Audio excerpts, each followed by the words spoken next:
안녕하세요. 저는 한국 마이크로소프트에서 디지털 네이티브라는 팀에서 기술 전략 매니저라는 롤로 일을 하고 있는 김현수라고 합니다. 만나 뵙게 돼서 반갑습니다.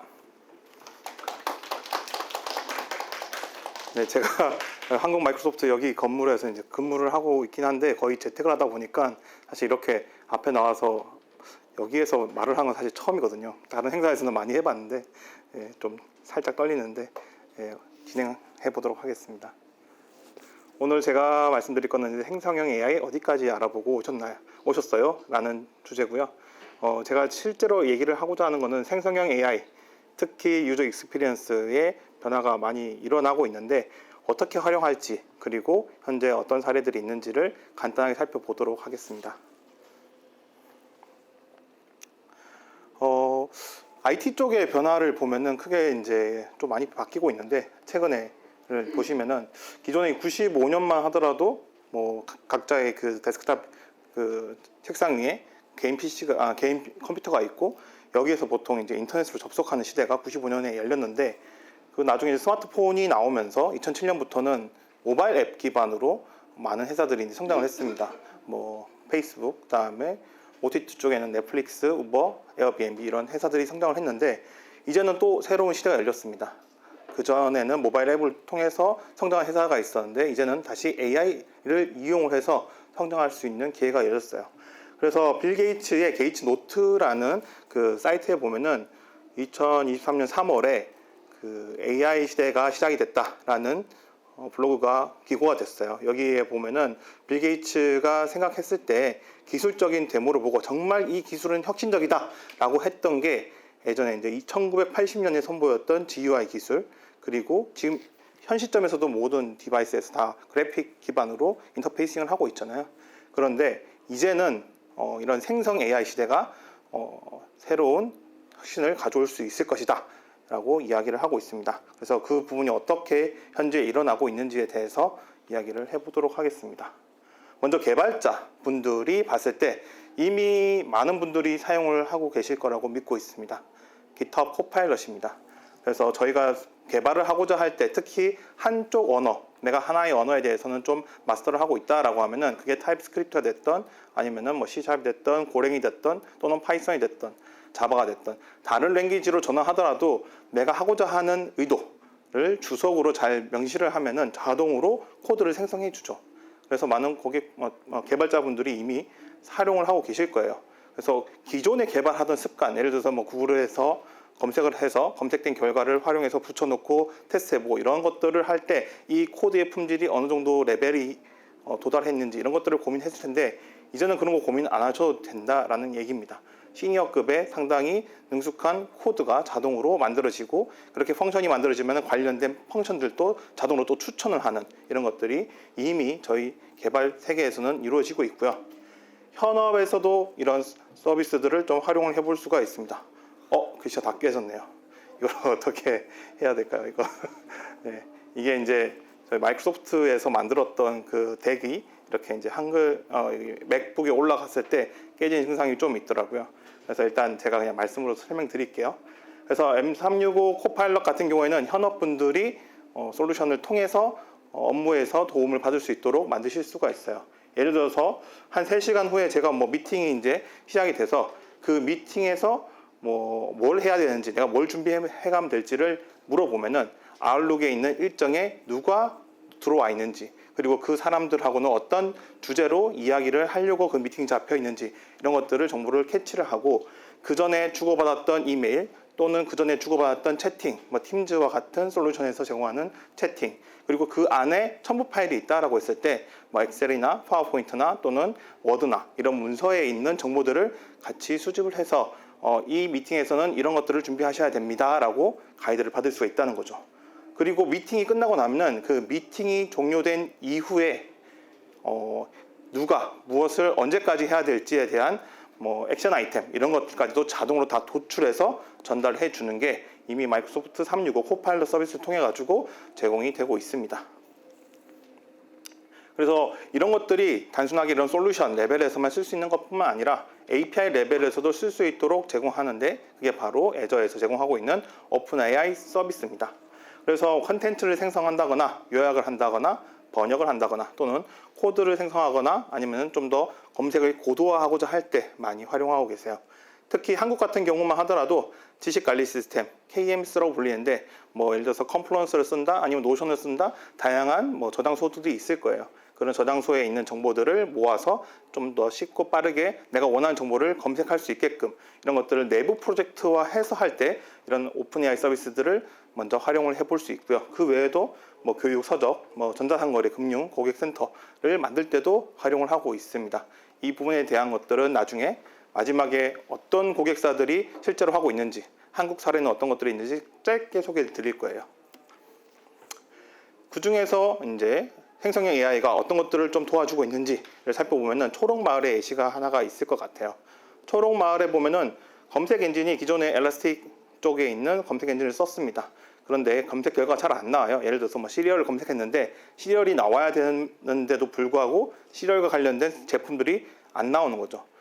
기본적으로 키워드 기반의 검색 엔진을 활용할 경우에는 키워드를 사실 잘 명시를 해줘야 됩니다. 근데 이런 것들을 수백 개, 수천 개의 상품에 대해서 사람이 일일이 잘 못 만들 수가 있거든요. 그래서 이런 것들을 어떻게 하면 도움을 받을 수 있을까를 고민할 때 GPT-4라는 LLM 모델을 활용을 했습니다.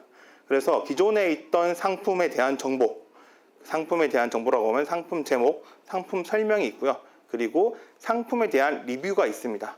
그 정보들을 모아서 여기에서 정말 이 상품을 잘 검색할 수 있는 키워드를 만들어줘 라고 해서 GPT-4를 통해 가지고 키워드를 생성을 하고 이 생성된 키워드를 검색 엔진, 애저에 보면은 이제 코그니티브 서치라고 하는 검색 엔진이 있어요. 여기에다가 이제 등록을 한 겁니다. 그러니까 기존보다 훨씬 더 자동으로 잘 검색이 될 수 있는 환경을 만들었고요. 그리고 추가적으로 검색 엔진을 활용하시다 보면은 단순하게 키워드만 등록해서 되는 건 아니에요. 뭐 동의어 맵을 등록을 한다거나 아니면은 사용자들이 뭐 잘못된 입력을 한다거나 아니면은 관련된 다른 키워드를 입력할 때도 이런 것들이 잘 등록이 돼야 되거든요. 그래서 이런 키보드에서 이렇게 검색이 되는 경우에 대해서도 로그 데이터를 수집을 하고 그 로그 데이터들이 뭐 일정 간격 안에 사용자가 검색을 했을 때 내가 원하는 검색 결과가 안 나와서 다시 빠르게 재검색을 했을 때 내가 원하는 결과물이 나왔어 라고 하면은 두 검색어 간에는 유사한 관계가 있을 수 있다라고 판단할 수 있거든요. 그런 것들도 자동으로 등록되게끔 구성을 해서 훨씬 더 잘 검색이 되게끔 만들었습니다. 그래서 기존에는 뭐 미역국을 검색하면 당연히 미역국에 관련된 상품이 나오긴 하겠지만 추가적으로 미역국을 만드는 데 필요한 재료들, 뭐 미역뿐만 아니라 뭐 한우나 아니면 조개 이런 것들도 검색이 되는 그런 형태의 검색 엔진으로 발전을 했습니다. 그래서 이게 내가 초록마을에 들어가서 검색해 보니까 잘 안 되는데 라고 하시는 고객분들이 간혹 있더라고요. 현재 웹페이지 쪽에서는 그게 업데이트된 버전이 안 올라가 있고요. 지금 모바일 앱 쪽에서만 이게 개선된 버전이 올라가져 있어요. 혹시라도 궁금하시면은 어떻게 변경이 됐는지 어떻게 바뀌었는지를 모바일 앱이랑 웹페이지 통해서 한번 확인을 해 보실 수가 있을 것 같습니다. 그래서 AI 시대에서의 모든 애플리케이션은 사실 좀 더 지능적으로 발전이 되어야 됩니다. 그래서 기존에는 앱 그리고 데이터베이스, 데이터들 이런 것들이 사실 상당히 중요했는데 여기서 추가적으로 더 많은 시너지를 내기 위해서는 이런 AI 모델들을 잘 활용하는 것이 뭔가 새로운 애플리케이션을 발전시켜 나가는데 도움이 되는 거고요. 이런 것들을 여러분들도 만들 수 있도록 챗GPT를 활용할 수가 있습니다. 그래서 챗GPT를 활용할 수 있는 방법에 대해서 제가 설명을 좀 드릴게요. 일단 첫 번째는 비즈니스 프로블럼을 정의를 잘 하셔야 돼요. 이게 예를 들어서 LLM을 이용해서 풀 수 있는 문제다라고 하면은 이 부분에 대해서 어떻게 질문하면 될까를 고민하실 거예요.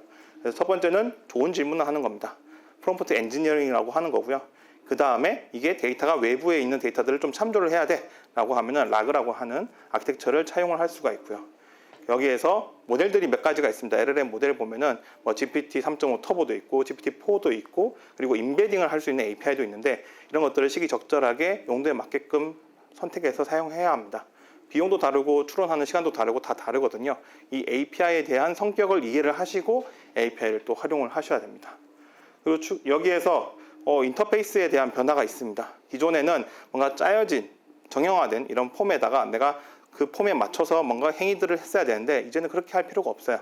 내가 전달하고자 하는 의사를 그냥 말하듯이 편하게 전달하면은 자동으로 알아서 판단해서 백단에 맞춰져 있는 API가 동작을 하게끔 구성을 할 수가 있습니다.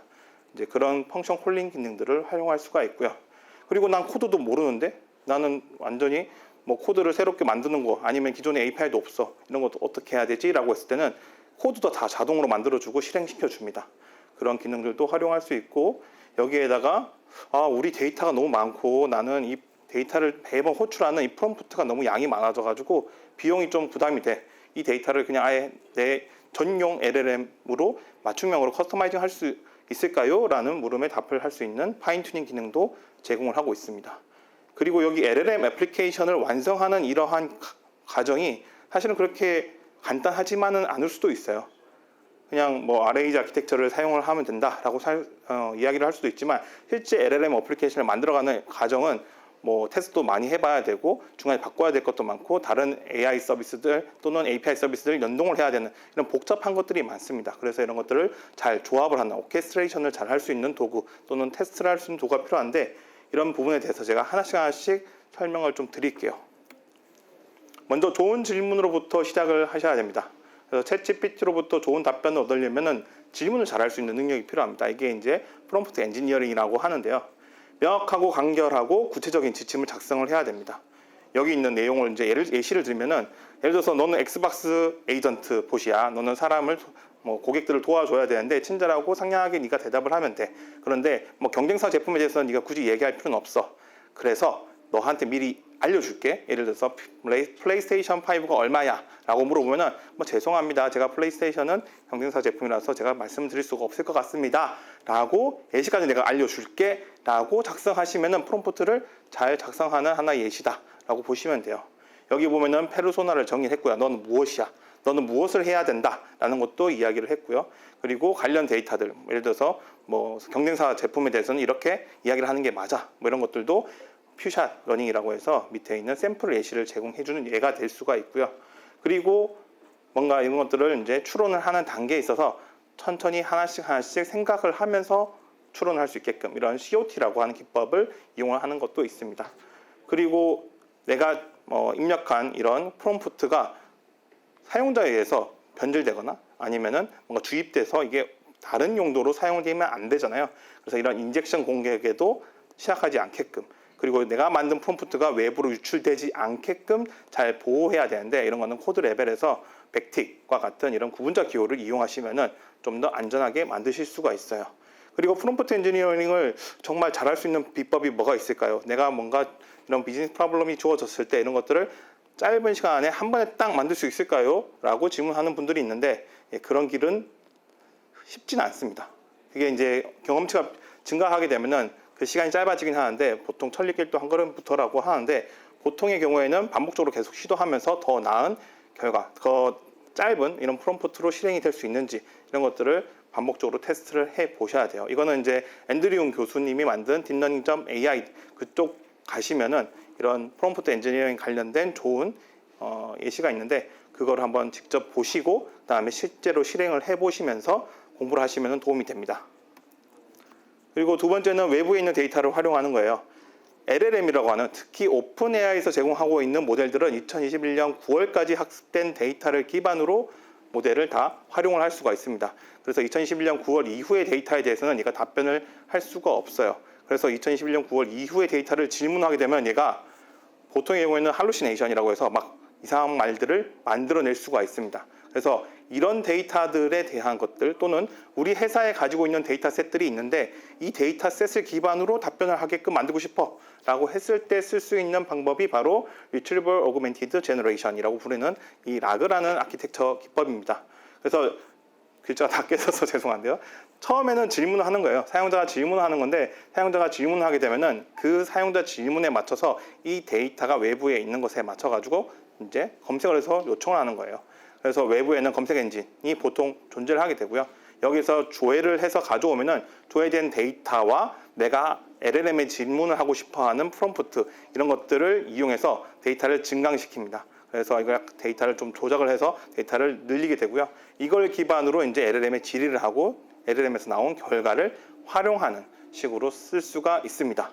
여기에서 뭐 컴퓨팅 또는 이 LLM 워크플로우를 에이저에 있는 서비스를 이용할 수 있는데 이 중에서도 가장 핵심적이라고 할 수 있는 서비스가 글자가 껴서 아쉽네요. 중간에 있는 게 이제 검색 엔진인 코그니티브 서치라고 하는 서비스입니다. 그래서 모든 데이터가 깨졌는데요. 첫 번째 같은 경우에는 그 애플리케이션 UX고요. 두 번째는 오케스트레이션, 뭔가 데이터를 조작을 하기 위한 레이어라고 보시면 되고, 세 번째는 검색 엔진입니다.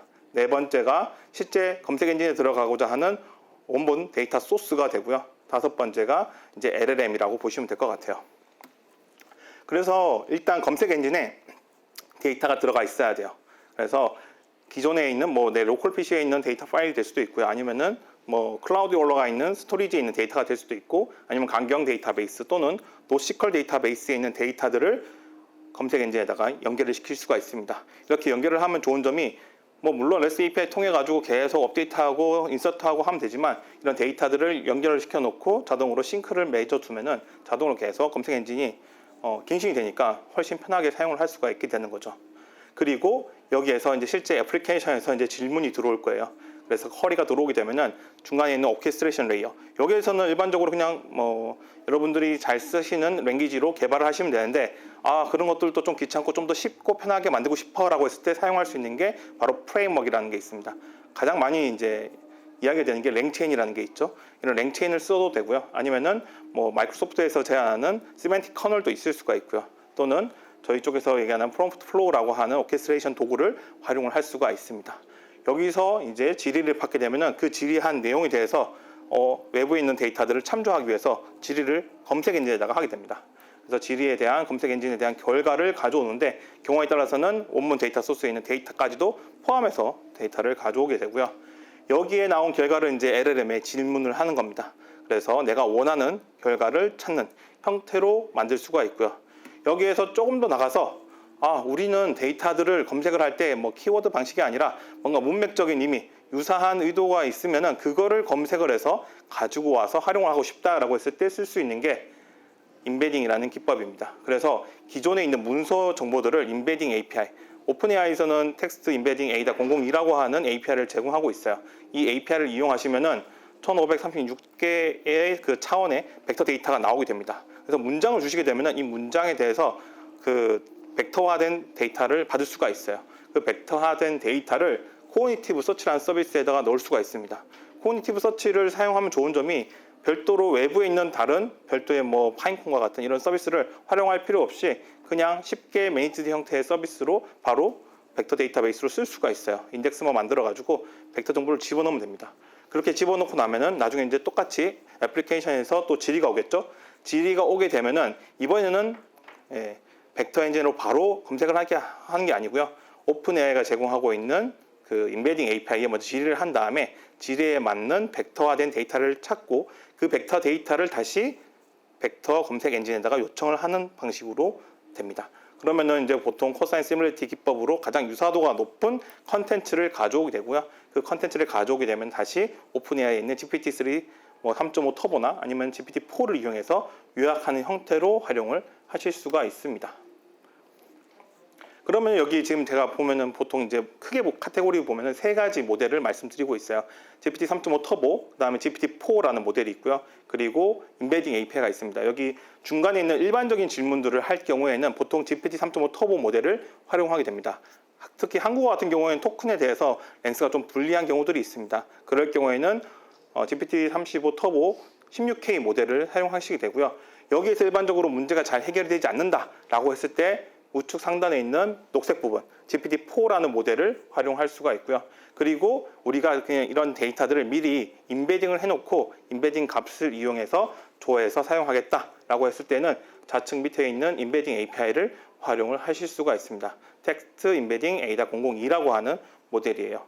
나중에 제가 이거 유튜브 영상이 공개가 되면은 밑에다가 PDF로 안 깨진 걸로 공유를 해드릴게요. 그리고 여기 나와 있는 밑에 있는 링크 정보들 필요하면은 링크도 제가 다 닫아 드릴 거거든요. 그래서 그 부분을 양해를 좀 구합니다. 그리고 사용자 인터페이스, 즉 유저 익스피리언스가 많이 바뀌고 있습니다. 기존에는 예를 들어서 제가 뭐 여기 한국 마이크로소프트죠. 여기 한국 마이크로소프트에서 레벨업으로 이동을 하려고 하는데 뭐 얼마나 시간이 걸리는지 이런 것도 궁금했을 때 보통의 경우에는 애플리케이션 키죠. 그리고 애플리케이션에서 내가 검색하고자 하는 출발지, 목적지 정보를 입력을 할 거예요. 그리고 뭐 차로 갈 건지 이런 것들 검색을 하는 버튼을 누르면은 결과가 나옵니다. 그런데 이렇게 하면 되게 귀찮잖아요. 그냥 이렇게 하면 어떨까요? 그냥 뭐 시리아 아니면은 빅스비 아니면은 뭐가 됐든 그냥 물어보는 거죠. 딱 그러면은 한국 마이크로소프트에서 레벨업까지 얼마나 걸려? 이렇게 그냥 질의를 하는 거예요.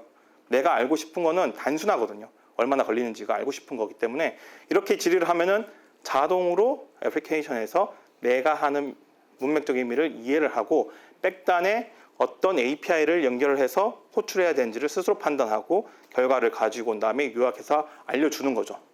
그래서 여기 보시면은 뭐 한국 마이크로소프트 레벨업까지 얼마나 걸려? 라고 질의를 하면은 뭐 여러 가지 뭐 펑션들이 있을 수가 있는데 그 펑션 중에서 내가 질문하는 의도에 가장 맞는 펑션을 실제로 고르고 그 펑션에는 뭐 출발지 정보, 목적지 정보를 알아서 변수를 뽑아가지고 펑션한테 자동으로 넘겨줍니다. 이런 것들이 LLM이 스스로 판단할 수 있는 레벨에서 활용할 수 있는 거예요. 그래서 이런 것들을 실제로 테스트할 수 있는 링크를 왼쪽 밑에다가 제가 제공을 해드리고 있는데 PDF가 나가거나 아니면 유튜브 영상에 올라오면 제가 빨리 찾아서 거기다가 링크를 다 달아드릴 거예요. 그래서 파이썬으로 실제로 여러분들도 똑같이 실습할 수 있는 링크를 제공해 드릴게요. 그리고 예를 들어서 뭐 아이언맨에 보시면 자비스라고 하는 게 있죠. 그래서 뭔가 질문하면은 걔가 다 알아서 판단하고 뭔가 실행을 다 해주는데 그런 것들 여러분들도 만드실 수가 있어요. 예를 들어서 여기 글씨가 다행히 안 깨진 게 몇 개 있는데 제가 서울 날씨 어때? 라고 물어보면은 서울 날씨에 해당하는 것들을 확인하기 위해서 날씨 API를 활용하면 되겠죠. 대신 서울이라는 로케이션 정보가 자동으로 전달돼야 될 거고요. 예를 들어서 아까 전처럼 어딘가로 이동하기 위해서 이야기를 할 때는 그거는 또 다른 API, 예를 들어서 뭐 아까 전에 카카오의 모빌리티에 제공하는 길찾기 API가 있는데 그런 것들을 연동해서 자동으로 호출하면 되는데 그런 것들을 펑션들을 쭉 정의를 하고 이 펑션은 이럴 때 쓰는 거야. 이 펑션을 쓸 때는 반드시 이런 파라미터가 꼭 필요해 라고 정의를 해주면은 자동으로 내가 말한 질문에서 그러한 값들을 찾아가지고 연결을 시켜주고 실행을 시켜줄 수 있게끔 만들 수가 있습니다. 그래서 오늘 라이브 데모까지는 뭐 보여드릴 수는 없지만 이 부분도 실제로 바로 여러분들의 컴퓨터에서 실습을 해볼 수 있는 링크를 만들어서 다 제공을 깃허브에서 하고 있습니다. 궁금하신 분들은 왼쪽 밑에 있는 링크를 나중에 활용을 해보시면 바로 테스트를 해보실 수가 있어요.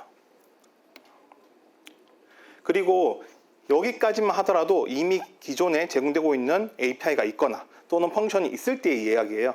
아니 우리는 아직까지 그런 코드가 없어요. 만들어야 돼요. 아니면 개발자가 너무 바빠서 그까지 만들지는 못했기 때문에 그런 거는 어떻게 해야 되죠? 라고 하는 물음에 대해서 답변을 해줄 수 있는 기능이 바로 Advanced Data Analysis라고 하는 기능입니다.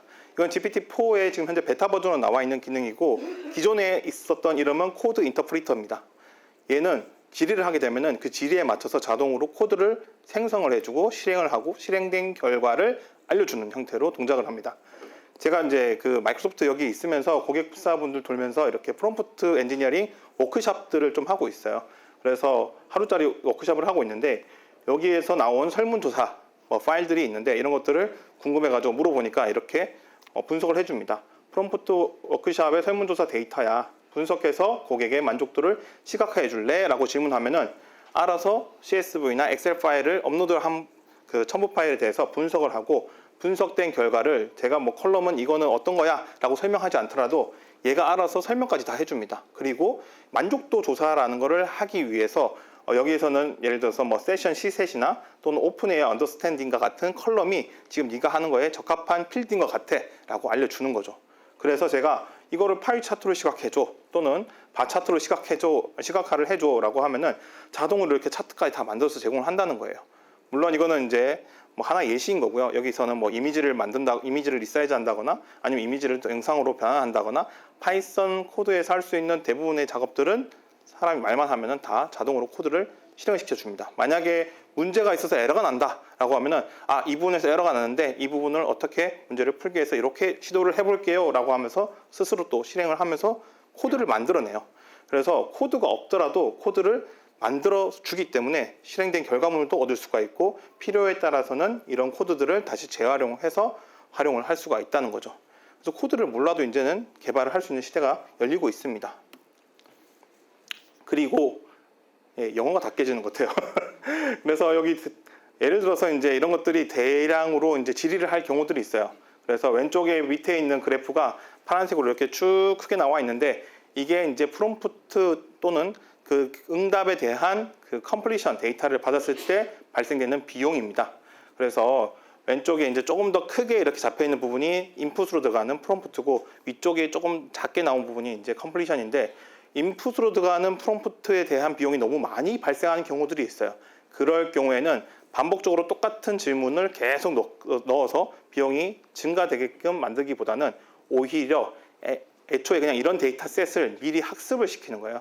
그래서 커스텀 LLM을 만들기 위해서 트레이닝을 시키는데 트레이닝을 시키게 되면은 이제 우측에 있는 그 첫 번째 이렇게 길쭉한 파란색 그 차트가 보이는데 요게 트레이닝을 하는데 들어가는 시간과 비용에 대한 부분이고요.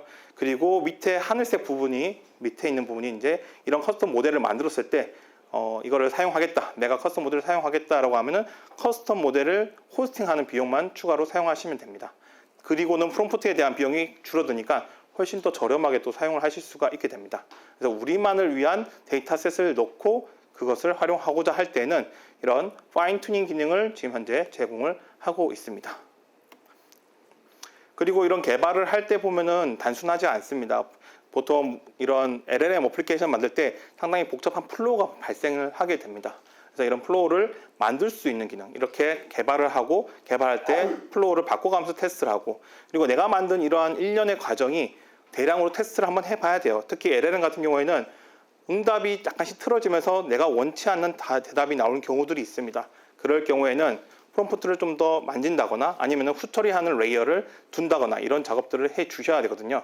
그래서 LLM 애플리케이션이라는 게 단순하게 접근하기보다는 좀 복잡하지만 이런 플로우를 가지고서 만들고 테스트하고 그리고 테스트된 것들을 이제 배포를 할 수 있는 일련의 과정이 필요한데 마이크로소프트에서는 머신러닝, 애저 머신러닝 스튜디오를 통해 가지고 이 프롬프트 플로우라는 기능을 제공을 하고 있습니다. 이 프롬프트 플로우를 이용하시게 되면은 우측과 여기 화면에 나온 것처럼 이런 플로우를 만들어 가지고 테스트하거나 또는 개발하거나 배포까지도 간단하게 할 수 있는 LLM 옵스를 달성을 하시는데 좀 더 쉽게 할 수 있도록 도와드리고 있습니다.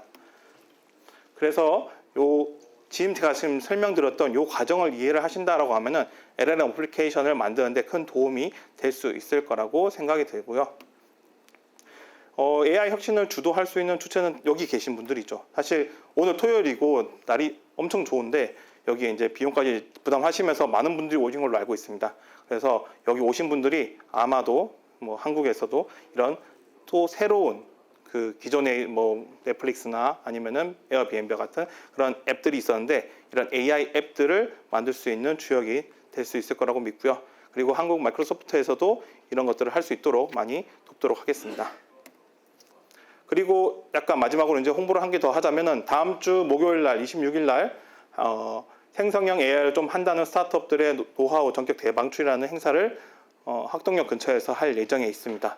그래서 이걸 찾아보시면은 현재 뭐 우한 형제들이나 아니면 소카 그리고 뭐 토스, 리튼, 리드, 그다음에 정육과 뭐 두나무 이런 많은 회사들이 와서 이제 관련된 사례들 그리고 이런 LLM 어플리케이션을 만들 때 어떤 어려움이 좀 있었는지 어떻게 극복을 하셨는지 이런 다양한 이야기들을 좀 나눌 수 있는 자리가 마련될 예정에 있습니다. 그래서 기회가 되신다라고 하시면은 오셔가지고 이런 경험들을 좀 나눠 가져가실 수 있는 기회가 되실 수가 있으면 좋을 것 같습니다. 제가 준비한 세션은 여기까지고요.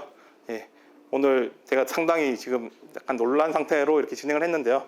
예, 혹시라도 뭐 그런 부분들이 좀 해결될 수 있게끔 제가 나중에 PDF로 안 깨진 파일들을 나중에 공유를 드릴 테니까 참고하시면 좋을 것 같습니다. 저는 한국 마이크로소프트 디지털 네이티브 기술 전략 매니저 김현수였습니다. 감사합니다.